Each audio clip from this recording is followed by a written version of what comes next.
ST bus आणि महाराष्ट्राचं नातं हे अतूट आहे, पण राज्याच्या सर्वच गावकऱ्यांच्या नशिबी एसटी बसचं सुख लिहिलेलं नाहीये। नागपूर जिल्ह्यामधल्या तिखाडी गावच्या लोकांना 2025 मध्ये हे सुख बघता आलं, अनुभवता आलं। एबीपी माझाच्या प्रयत्नांनी त्यांच्या गावामध्ये एसटी बस पोहोचली आहे। बघूयात।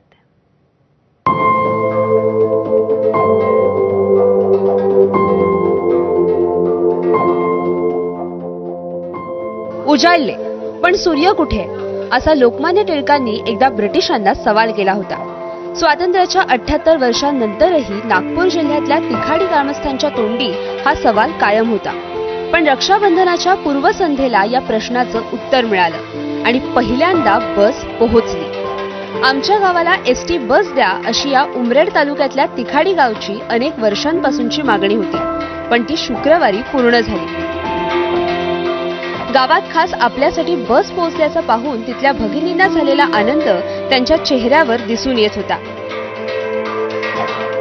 त्यांच्या अनेक वर्षांच्या संघर्षाला एबीपी माझानं आवाज दिला होता, त्यामुळे प्रत्यक्षात बस पोहोचल्यानंतर त्यांनी एबीपी माझाचे आवर्जून आभार व्यक्त केले। ट्रकनी प्रवास करावा लागत होतं। महिलांना पण कधी आम्हाला खूप भीती वाटायची ट्रकमध्ये बसताना। आता माझ्या गावामध्ये बस सेवा सुरू झाली। खूप खूप धन्यवाद मानते एबीपी माझ्या। खूप अडचणी येत होत्या, आम्हाला पायी पायी जावं लागत होतं, ट्रकवरती जावं लागत होतं आणि एबीपी माझा येऊन आमची समस्या शासनापर्यंत पोहोचवली, त्यांचे मनपूर्वक अभिनंदन करते। धन्यवाद। आमच्या गावामध्ये खूप दिवसापासून बसेसचा खूप त्रास होता, पण आम्ही सर्व महिलांनी सायकी फाट्यावर जाऊन समस्या सोडवली आणि एबीपी पत्रकार यांचे मनपूर्वक आभार मानते।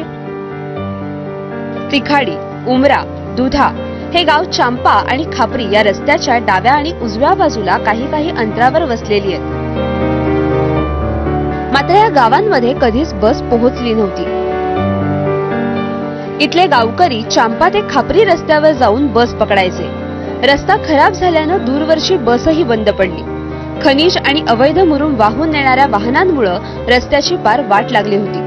दूरची बसही बंद झाल्यानंतर माझानं तिखाडी, उमरा, दुधाच्या गावकऱ्यांची कैफियत 6 जून रोजी मांडली। बसच उपलब्ध नसल्यानं डझनभर गावच्या महिलांना कित्येक किलोमीटर पायी प्रवास करावा लागायचा। कित्येकदा स्वतःचा जीव धोक्यात टाकून या महिला ट्रकमध्ये चालकांच्या केबिनमध्ये बसून प्रवास करायच्या। माझानं त्यांची फरफट मांडल्यानंतर प्रशासनाला जाग आली। नागपूरचे पालकमंत्री चंद्रशेखर बावनकुळे यांनी चांपा ते खापरी दरम्यानच्या रस्त्याच्या दुरुस्तीसाठी आवश्यक निधी देण्याची हमी दिली। एसटी प्रशासनानंही त्यात लक्ष घालून रस्ता दुरुस्तीची गरज मांडली होती। अखेर साऱ्या गोष्टी मार्गी लागल्या आणि 60 उत्तराची एक कहाणी 5 उत्तरी सुफळ संपूर्ण झाली। रजत वसिष्ठ, एबीपी।